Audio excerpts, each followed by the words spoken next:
Jubilee bridge একটি ১০০ বছরেরও বেশি পুরনো সেতু।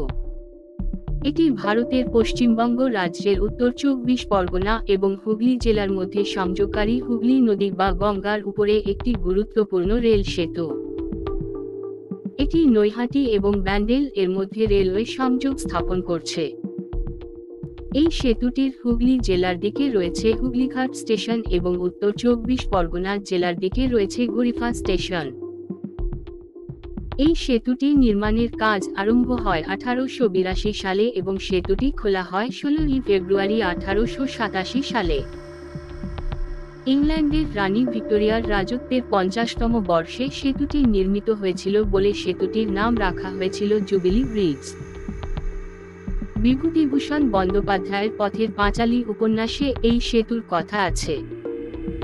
বহু বছর ব্যবহারের ফলে এই সেতুটি দুর্বল হয়ে পড়ায় সম্প্রতি এর পাশেই একটা নতুন ব্রিজ নির্মাণ করা হচ্ছে, যার নামকরণ করা হয়েছে সম্প্রীতি সেতু। এই ধরনের আরও ভিডিও দেখতে চ্যানেলটি সাবস্ক্রাইব, লাইক ও শেয়ার করুন। আপনাদের অনুপ্রেরণা আমার সাথী। ধন্যবাদ।